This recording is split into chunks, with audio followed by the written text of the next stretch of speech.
Halo gengs, balik lagi bareng gua ADTH. Kali ini kita bakal ngebahas film yang berjudul The Dam tahun 2025. Ceritanya tentang sekelompok orang kejebak di tempat dingin, kelaparan, dan harus milih nolong orang lain atau nyelamatin diri sendiri. Mereka pilih egois, tapi setelah itu sesuatu yang lebih serem dari hantu mulai ngejar mereka. Bukan makhluk gaib, tapi rasa takut, penyesalan. Sebelum makin penasaran, jangan lupa subscribe biar lo gak ketinggalan cerita-cerita psikologis yang nusuknya tuh kayak mantan yang ninggalin tanpa penjelasan. Selamat menonton, cekidot. Cerita ini berlatar di Islandia pada abad ke-19, di tengah musim dingin yang luar biasa ganas. Angin menggigit tulang, salju menumpuk seperti tak mau berhenti. Di tengah keadaan yang membeku itu, hiduplah seorang janda tangguh bernama Eva. Ia mengelola tempat pengolahan kere ikan, semacam usaha rumahan untuk mengolah hasil tangkapan laut yang dulunya diwariskan oleh mendiang suaminya. Sebelum sang suami meninggal, Eva sempat diberi pesan terakhir. Wasiat itu yang membuatnya memilih bertahan di desa kecil berselimut salju bersama sekelompok nelayan yang masih setia padanya. Bukan hanya karena tempat itu penuh kenangan, tapi juga karena usaha itulah satu-satunya sumber penghidupan mereka. Malam harinya, kita akan berkenalan dengan dua sosok lain. Helga, ibu dapur yang jago masak dan punya lidah yang tajam, cerewet, tapi tulus. Lalu ada Ragnar, juru kemudi kapal, yang mulai cemas karena musim dingin seperti tak kunjung usai. Persediaan makanan makin menipis, umpan pancing hampir habis. Tak ada pilihan lain, mereka terpaksa memasak ikan sisa untuk makan malam. So pasti rasanya jauh dari enak. Tapi yang penting, perut bisa terisi. Eva harus putar otak dan menguatkan hati. Ia berusaha menjaga semangat semua orang agar tidak runtuh, agar mereka bisa bertahan hingga musim semi datang. Tapi hawa dingin bukan satu-satunya yang mereka hadapi. Di balik gelapnya malam dan sunyinya salju, ada ancaman lain yang mengintai.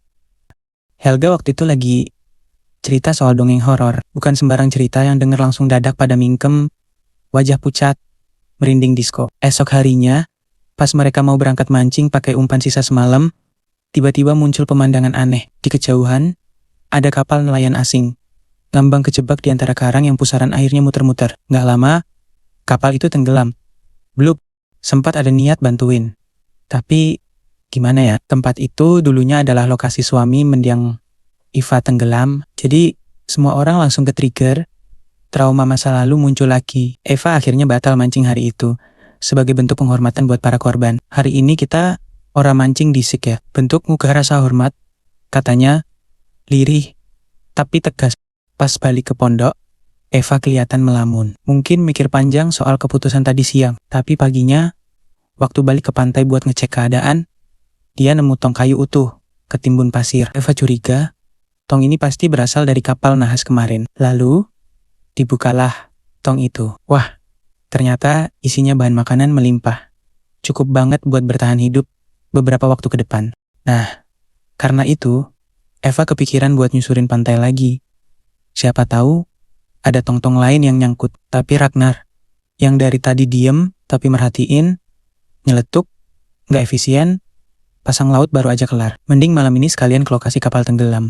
Malam pun tiba. Mereka berangkat ke titik lokasi, ninggalin kapal utama di zona aman. Eva lanjut pencarian pakai skoci kecil supaya lebih lincah dan aman. Setelah beberapa meter mendayung, mereka tiba di area kejadian, dan benar, ada beberapa peti terapung.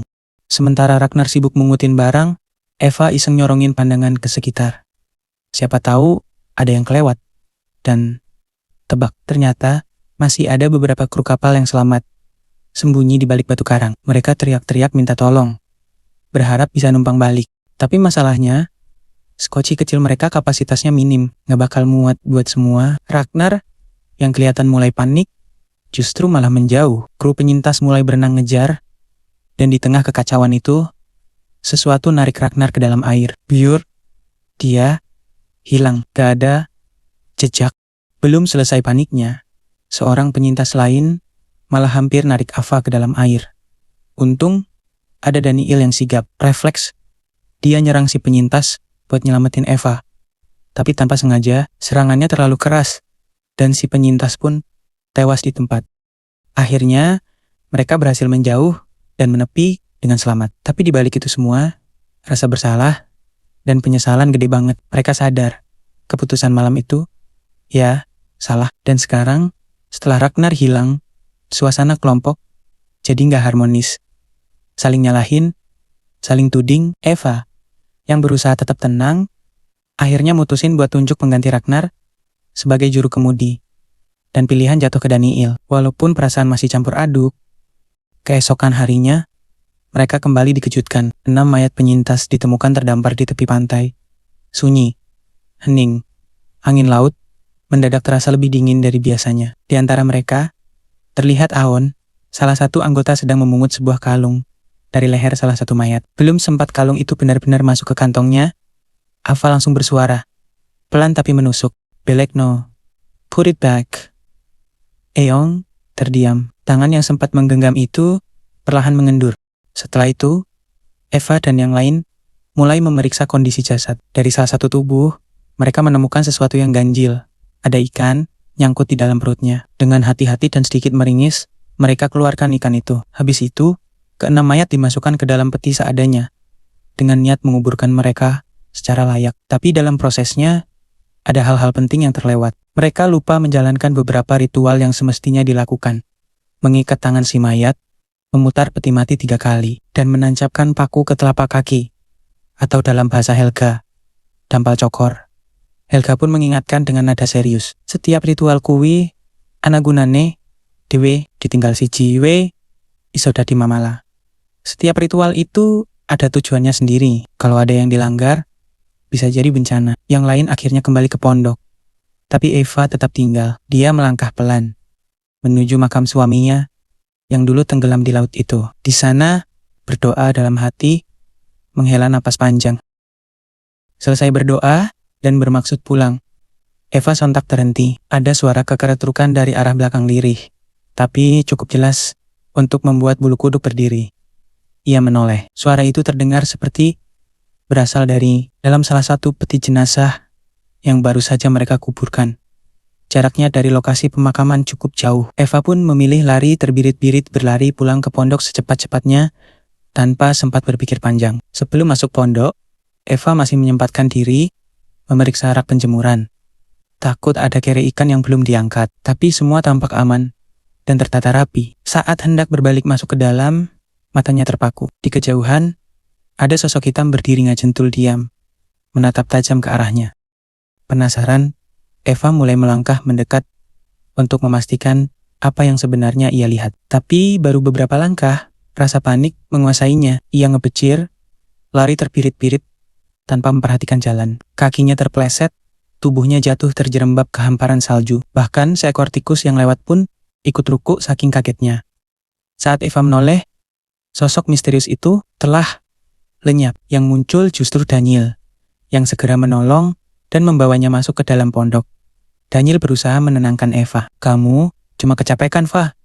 Itu cuma halusinasi, katanya pelan.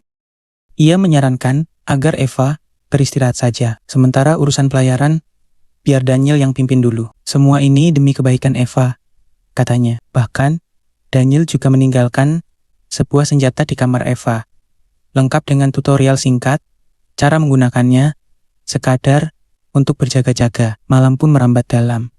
Saat yang lain tertidur lelap, Eva justru terbangun. Ia bermimpi buruk masih tentang kejadian di perahu tempo hari. Tapi bukannya tahajud atau berzikir untuk menenangkan diri, Eva justru melangkah keluar kamar.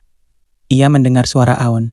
Ngalindur, draugur, draugur, lirihnya seperti orang kesurupan. Eva tak tahu siapa atau apa itu draugur. Tapi dari semua keanehan yang belakangan mereka alami, Eva merasa semuanya pasti ada hubungannya dengan para penyintas di tengah laut. Singkat cerita, pagi pun menjelang. Daniel dan beberapa anggota lainnya bersiap kembali ke laut, melanjutkan rencana pelayaran yang sempat tertunda. Eva ikut mengantar mereka sampai ke tepi pantai, lalu kembali ke pondok. Setibanya di sana, ia mendapati sebuah benda aneh terselip di atas pemidangan pintu. Setelah ditelusuri dan bertanya ke sana-sini, barulah ia tahu benda itu rupanya serpihan papan dari kapal yang tenggelam. Helga yang menaruhnya di situ. Katanya, itu dijadikan isim semacam jimat penangkal keburukan, khususnya terhadap makhluk-makhluk seperti iblis, hantu, dan tak apa lagi. Konowis, ana, aura ala, evil energy, ujar Helga pelan, seperti bisik angin malam. Beberapa hari berlalu, Daniel dan yang lainnya akhirnya kembali dari laut dengan membawa hasil tangkapan yang cukup melimpah. Salah satu anggota mengusulkan agar mereka merayakan keberhasilan ini. Lagi pula, sudah lama mereka tak mendapat tangkapan sebagus ini. Sebagai pelepas lelah dan stres, mereka pun mengadakan pesta kecil-kecilan. Tak ada yang mewah, hanya kumpul, makan, dan tertawa bersama. Tapi di tengah pesta itulah Eva kembali dikejutkan. Di pinggir lawang panto, ia melihat sosok itu lagi. Hitam, diam, ngajentul. Entah jurik, manusia, mayat hidup, atau mungkin Draugur. Setelah pesta usai dan semua kembali ke kamar, Helga mendatangi Eva diam-diam. Wajahnya pucat, pandangannya dalam. Eva, jimatku, gak mempan melawan Draugur. Satu-satunya cara untuk mengalahkan Draugur makhluk yang kini mulai mereka yakini benar-benar ada, adalah dengan api. Makhluk itu hanya bisa dihentikan dengan cara dibakar habis, tanpa sisa. Esok harinya, Eva dan seluruh anggota kelompok kembali dikejutkan. Gudang persediaan makanan yang selama ini mereka andalkan raib, kosong total, tak ada sebutir beras pun tersisa. Panik dan bingung, mereka langsung menaruh curiga, dan entah kenapa, semua mata mulai tertuju pada satu nama, Helga. Bukan tanpa alasan. Dari semua orang, hanya Helga yang menghilang sejak pesta semalam. Hingga pagi menjelang, batang hidungnya tak juga terlihat. Where's Helga? Bisik Eva. Nyaris tak terdengar. Setelah berunding sebentar, mereka sepakat. Helga harus dicari. Dugaan sementara, mungkin saja dia pergi ke pusat kota. Maka berangkatlah mereka, Eva, Hakan, Squill. Baru beberapa ratus meter meninggalkan pondok, Eva melihat sesuatu yang membuatnya berhenti mendadak. Ikan wadah bambu tempat menyimpan ikan berserakan di tengah jalan. Aneh, karena jalur yang mereka lewati ini bukan jalan menuju kota, melainkan jalan yang mengarah ke makam. Pikiran Eva langsung melesat ke malam saat awan ngalindur dan menyebut nama Draugur. Semuanya seperti mulai terhubung. Ia pun bercerita kepada yang lain, termasuk soal mimpi buruk dan keanehan yang ia alami beberapa hari terakhir. Mereka pun mempercepat langkah. Dan benar saja, tak jauh dari pemakaman, jimat milik Helga tergeletak di rerumputan. Eva yang mulai curiga bahwa Helga ada di balik semua ini pun meminjam pisau milik Squill. Aku mau buka petinya, satu-satu. Hakan langsung menahan. Eva, ojo, itu bisa kawalat. Nggak semua boleh dibuka semaunya. Tapi Ava tetap nekat. Ia yakin jawaban ada di dalam sana. Peti pertama dibuka. Mayatnya masih utuh. Peti kedua, ketiga, sama saja. Namun ketika mereka membuka peti yang tidak berpaku, isinya kosong. Tak ada tubuh. Tak ada sisa kain kafan. Kosong begitu saja, seperti tak pernah ada jenazah di dalamnya. Eva langsung teringat ucapan Helga soal bagaimana seharusnya para mayat diperlakukan. Bahwa kalau ritual tidak dilakukan semestinya, Mamala bisa datang kapan saja. Dengan sisa keyakinan yang ada, Eva meminta Hakan dan Squill untuk melakukan semua ritual. Mengikat tangan mayat, memutar peti 3 kali, menancapkan paku ke dampal kaki, dan membacakan doa pengusir bala. Mereka menyusun ulang peti-peti, menata kembali posisi makam, lalu memutuskan tidak melanjutkan pencarian Helga. Mereka semua pulang. Mungkin ini bukan soal Helga saja, tapi soal sesuatu yang lebih besar. Dan lebih tua, malam pun turun. Sunyi. Angin laut menyelinap masuk lewat sela-sela dinding pondok. Suasana terasa berat seperti ada sesuatu yang sedang menunggu. Eva terjaga. Matanya tetap terbuka meski tubuhnya lelah. Dalam diam, ia mencoba mengatur napas. Tapi hembusan angin yang tiba-tiba berdesir lewat jendela membuatnya bangkit dari tempat tidur. Perhatian Eva seketika tertuju ke sudut kamar. Tempat sosok hitam samar perlahan muncul dan makin lama makin mendekat. Belum sempat Eva memastikan siapa, suara awan memecah ketegangan. Eva, cepat, lihat Hakan. Eva bergegas. Di ruang tengah, Hakon terbaring dengan tubuh demam tinggi. Namun bukan sekadar sakit biasa, matanya kosong. Tubuhnya menggigil, dan mulutnya komat-kamit dengan suara bukan miliknya. Seolah ada roh asing yang menguasai raganya. Entah roh siapa. Apakah itu Draugr? Yang jelas, roh itu bicara lewat tubuh Hakon. Ancaman yang jelas bahwa mereka semua akan mati dalam penderitaan. Tak butuh waktu lama, Hakon mengamuk dan menyerang Daniel. Mencekiknya kuat-kuat sampai nyaris kehabisan napas. Panik pun meledak di seluruh penjuru pondok. Eren yang tak tahan melihat Daniel hampir tewas. Nekat menghentikan amukan Hakon dengan menghantamkan kepalanya dari belakang, membuat Hakon terkulai lemas tak sadarkan diri. Dalam keheningan yang mencekam, pasca kejadian itu, Daniel akhirnya bicara. Ia mengaku bahwa sejak insiden kapal tempo hari, ia sering mendengar bisikan-bisikan di pondok. Awalnya ia kira hanya halusinasi. Sampai detik tadi, saat Hakon, kakaknya sendiri, nyaris membunuhnya. Daniel mulai percaya. Ini semua nyata, ini bukan cuma cerita lama. Ini benar-benar terjadi, dan sekarang ia merasa bahwa jiwanya juga diincar. Tak hanya Daniel, Jonas, salah satu anggota, juga tak sanggup lagi menahan tekanan. Ia menyalahkan Eva atas keputusan untuk tidak menyelamatkan para penyintas kapal tempo hari, juga atas izinnya kepada Helga dan Hakan untuk memakai jimat. Menurut Jonas, benda-benda itulah yang memancing gangguan Draugr. Jonas, yang merasa ini semua karena dosa mereka sendiri, memutuskan untuk pergi seorang diri ke balik bukit untuk berdoa dan menebus kesalahan. Eva sendiri memilih untuk tinggal di pondok dan menunggu mereka semua kembali. Namun, pondok yang tadinya sunyi berubah mencekam saat jejak darah ditemukan mengarah ke balik pintu. Sosok hitam kembali menampakkan diri, tapi belum sempat Eva menghadapinya, Aon dan Il pulang dengan membawa Daniel dalam kondisi luka parah. Menurut Sekuil, Daniel jatuh ke air dan membentur es keras. Setelah sosok asing menarik tubuhnya dari belakang, Eva yang mendengar semua ini semakin yakin bahwa bayangan yang selama ini mengintai mereka adalah jelmaan iblis Draugr. Dengan peralatan seadanya, Eva berusaha mengobati Daniel sambil terus berdoa. Sekuil pun mengakui bahwa ia juga melihat bayangan itu, namun terlalu takut untuk bertindak. Sementara menunggu Daniel sadar, Eva keluar sejenak mengambil air dari bongkahan salju yang mulai mencair. Tak lama kemudian, Jonas kembali. Ia mendekat, meminta maaf atas semua kata-katanya kemarin. Setelah meminta maaf pada Eva, Jonas masuk ke kamar, berniat melihat Daniel dan meminta maaf juga. Tapi yang terjadi justru hal di luar nalar. Eva menyusul ke dalam dan mendapati Jonas terkapar, berlumur darah. Daniel telah menikamnya. Daniel, yang raganya kini dikuasai sesuatu yang bukan dirinya, menolak semua ajakan Eva untuk kembali sadar. Ia memilih mengakhiri semuanya dengan cara tragis menikam dirinya sendiri. Eva hanya bisa terdiam, syok, melihat bagaimana satu persatu rekannya tumbang. Bukan hanya oleh kekacauan fisik, tapi oleh kegilaan dan beban jiwa yang makin berat. Dari sisa yang ada, hanya tinggal Eva, Sekuil, Aon, dan Akondisa. Sekuil menyarankan mereka semua meninggalkan pulau terkutuk ini. Tapi Eva tak setuju.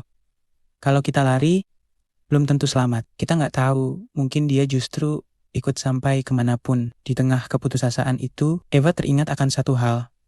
Kata-kata Helga dulu, bahwa Draugr hanya bisa dihentikan dengan api. Yakin bahwa makam adalah tempat di mana roh jahat itu bersemayam, Eva bersiap. Ia mengambil senapan peninggalan mendiang suaminya, lalu mengajak sisa anggota yang masih bisa bertarung menuju pemakaman. Namun, masalah lain kembali muncul. Kabut tebal menyelimuti area makam, membuat pandangan terbatas dan langkah mereka terhambat. Draugr yang tampaknya jauh lebih cerdas daripada yang mereka duga, memanfaatkan situasi itu dengan licik. Dalam kekacauan pandangan, Sekuil terpisah dari yang lain dan tiba-tiba menjatuhkan diri ke jurang. Ava, yang panik, segera turun untuk mencari tahu. Sayangnya, ia hanya menemukan jasad Sekuil yang sudah tidak bernyawa. Tak jauh dari sana, tergeletak pula satu mayat lain yang dikerubungi burung gagak. Saat didekati, betapa terkejutnya Eva. Mayat itu adalah Helga, orang yang sebelumnya dituduh mencuri seluruh stok makanan.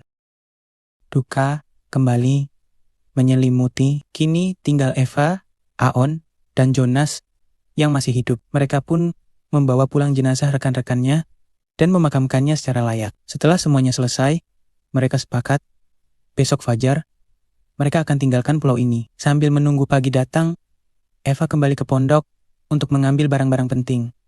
Tapi di sanalah semuanya berubah. Eva dikejutkan oleh sosok asing yang perlahan menuruni tangga dan mendekatinya. Eva yang panik segera bersembunyi. Dalam prosesnya, ia tak sadar telapak tangannya tertusuk serpihan kaca. Meski tubuhnya gemetar, Eva tetap tenang. Dan ketika sosok itu nyaris mencapai tempatnya, Eva mengangkat senapan warisan suaminya dan menembak tanpa pikir panjang. Ia menyiram bensin dan membakar makhluk itu. Membakar pondok tempat mereka bertahan hidup selama ini. Tak lama kemudian, Jonas dan Aun datang. Mereka terperangah melihat pondok satu-satunya kini tinggal puing. Namun, inilah bagian yang akan membuat semua penonton terperangah. Draugur tidak pernah nyata. Seluruh teror yang dialami Eva hanyalah halusinasi. Sebuah cerminan dari rasa bersalah dan trauma mendalam akibat tragedi penyintas tenggelam yang tak diselamatkan.